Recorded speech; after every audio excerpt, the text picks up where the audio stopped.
आप देख रहे हैं अनहोनी। तो चलिए बढ़ते हैं आज की इस कहानी की ओर।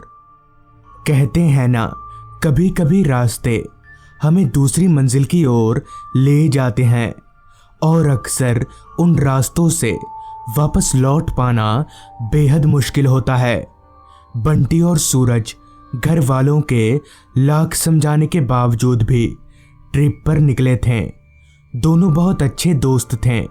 बचपन से लेकर अभी तक एक के बिना दूसरे का गुजारा नहीं था। खैर, आने वाले खतरे से अनजान दोनों दोस्त आगे बढ़े जा रहे थे। रात काफ़ी हो चुकी थी और रास्ता जंगल का था। उनकी गाड़ी के अलावा दूर दूर तक और कोई गाड़ी नज़र नहीं आ रही थी। सूरज कार चला रहा था और बंटी उसके बगल वाली सीट पर बैठकर बाहर घने अंधेरे को देख रहा था। तभी खिड़की से बाहर देखते हुए बंटी सूरज से बोला, कितना डरावना जंगल है यार, कार थोड़ा स्पीड में चला। इस पर सूरज बोला, डर क्यों रहा है तू? मैं हूं ना, कुछ नहीं होने दूंगा तुझे। इतना बोलकर एक दफा सूरज ने भी रास्ते के किनारे जंगलों को अच्छे से देखा तो सच में जंगल कुछ ज्यादा ही डरावने लग रहे थे। लिहाजा सूरज ने कार की रफ्तार बढ़ा दी।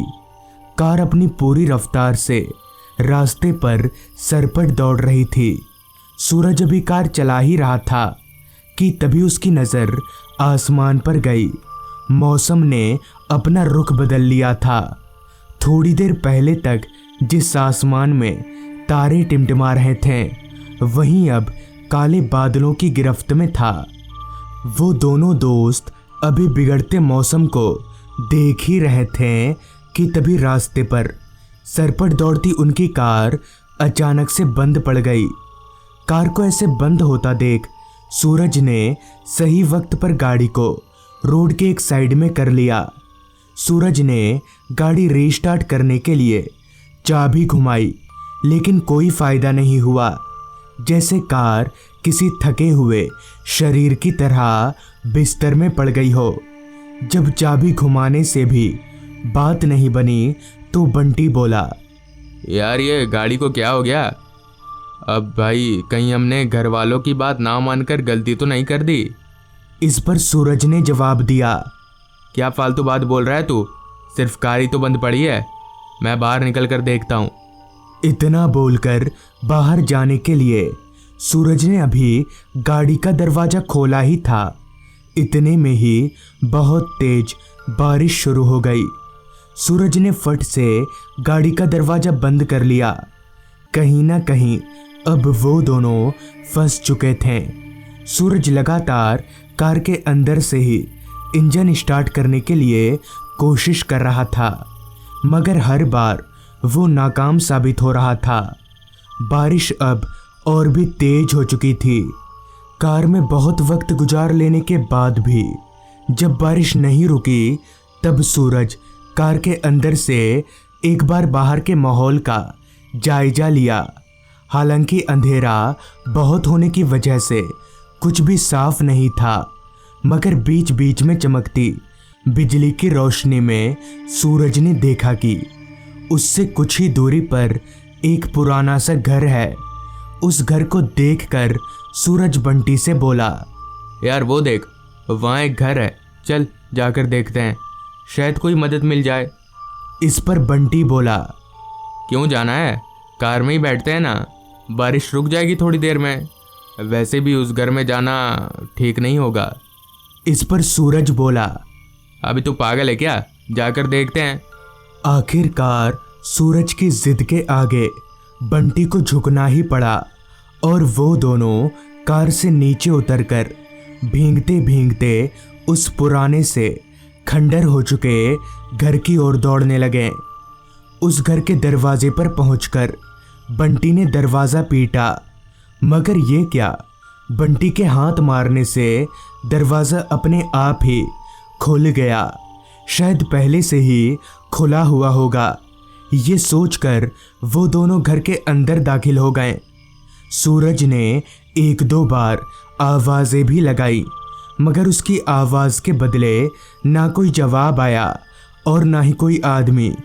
तभी बंटी बोला, भाई लग रहा है यहाँ कोई नहीं रहता। जिस पर सूरज ने अपनी नज़रें दौड़ाकर उस घर को चारों तरफ से देखते हुए बंटी से कहा, लग तो ऐसा ही रहा है। चलो अच्छा है, आज रात यहीं रुकते हैं हम लोग। वैसे भी कार स्टार्ट नहीं हो रही और बारिश भी बहुत तेज है। हालांकि बंटी को इस घर में रुकने का ज़रा भी मन नहीं था, मगर दूसरा कोई चारा भी नहीं था। लिहाजा सबसे पहले उन दोनों ने एक कमरा ढूंढा और थोड़ा बहुत अपना कपड़ा सुखाने के बाद दोनों बिस्तर पर लेट गए। बारिश एक ही धुन में बरसे जा रही थी। वैसे तो कमरे में घना अंधेरा छाया हुआ था, मगर एक खिड़की खुली होने की वजह से बिजली चमकने की रोशनी बीच बीच में अंदर आ रही थी। सूरज सोने की बहुत कोशिश कर रहा था, मगर सो नहीं पा रहा था। पता नहीं क्यों बार बार सूरज को कुछ अजीब सा महसूस हो रहा था, जैसे उन दोनों के अलावा वहाँ कोई ना होकर भी है। और लाख कोशिशों के बावजूद भी जब सूरज की आंख नहीं लगी, तब वो बिस्तर पर से उठकर बैठा। उसने अपनी फ़ोन की फ्लैशलाइट जलाई तो बंटी सो चुका था। सूरज पलंग पर से नीचे उतरा और खिड़की के पास जाकर बाहर देखने लगा। चारों तरफ सिर्फ घना जंगल था। सूरज की कार बारिश में भीग रही थी। खिड़की पर खड़े खड़े सूरज अभी बाहर देख ही रहा था कि तभी उसके कानों में एक जोरदार आवाज़ ने दस्तक दिया, जैसे कोई किसी लकड़ी की चीज पर चोट कर रहा हो। आवाज़ सुनकर सूरज एकदम से चौंक गया, मगर ये देखना भी ज़रूरी था कि आखिर वो आवाज़ किस चीज़ की है। लिहाजा सूरज ने अपने फ़ोन की फ्लैशलाइट को आगे किया और अपने कमरे से बाहर निकलकर उस खटपट की आवाज़ का पीछा करने लगा।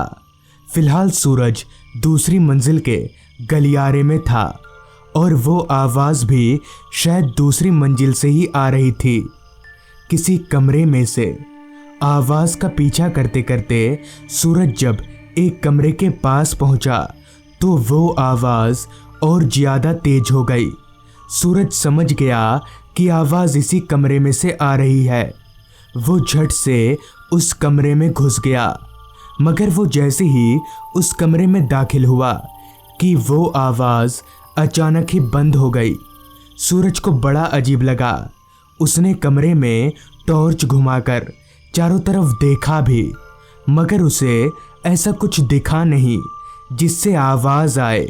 लिहाजा सूरज उस कमरे से बाहर निकल गया, मगर जैसे ही उसने उस कमरे के बाहर कदम रखा वो आवाज़ फिर से शुरू हो गई।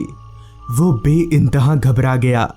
डरते डरते अभी वो पीछे मुड़ने का सोच ही रहा था कि तभी पीछे से किसी ने उसके कंधे पर हाथ रख दिया, जिससे उसकी घबराहट कई गुना बढ़ गई। उसकी इतनी भी हिम्मत नहीं हो रही थी कि वो पीछे पलटकर देख सके, मगर तभी पीछे से एक आवाज़ आई, सूरज क्या हुआ, तू यहाँ क्यों आ गया? सूरज पहचान गया कि ये आवाज़ बंटी की है।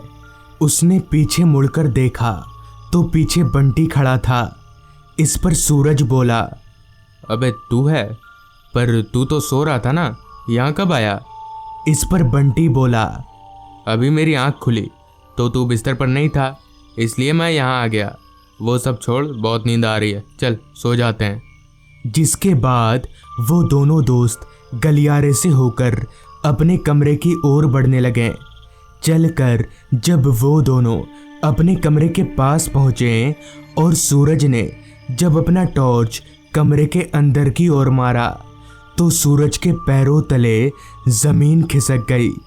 बड़ी बड़ी बातें करने वाला सूरज डर से कांपने लगा, क्योंकि बंटी बिस्तर पर आराम से सोया हुआ था। तो फिर सूरज के साथ कौन था? सूरज ने झट से अपने बगल में देखा, मगर बंटी उसके बगल में नहीं था। वो तो आराम से बिस्तर पर सोया हुआ था। सूरज समझ गया कि ज़रूर दाल में कुछ काला है, लिहाजा सूरज भागकर बंटी के पास गया और उसे सारी बात बता दी। सारी बात सुनकर अब तक नींद से जाग चुका बंटी ने कहा, मैंने तो पहले ही कहा था नहीं रुकते यहाँ पर, चल वापस कार में, निकल यहाँ से। इस पर सहमति जताते हुए सूरज और बंटी उस घर से निकलने लगे। उस घर से निकलकर वो दोनों अपनी कार में पहुंचे और सूरज कार स्टार्ट करने की कोशिश करने लगा। एक बार में तो नहीं, मगर 2-3 बार चाबी घुमाने पर गाड़ी स्टार्ट हो गई। मगर ये क्या, स्टार्ट होने के बाद जहां गाड़ी को आगे बढ़ना चाहिए वहीं गाड़ी आगे ना बढ़ के उस घर की ओर बढ़ने लगी, जो कि काफ़ी अजीब बात थी। मगर जैसे तैसे सूरज ने गाड़ी को अपने कंट्रोल में लिया और वो दोनों वहाँ से भाग निकले। तो दोस्तों, ये थी आज की कहानी। अगर आपको ये कहानी ज़रा भी अच्छी लगी हो तो चैनल को ज़रूर सब्सक्राइब कर लें। तो मैं आपका दोस्त आर्यन जल्द ही मिलूँगा आपसे ऐसी ही एक कहानी के साथ।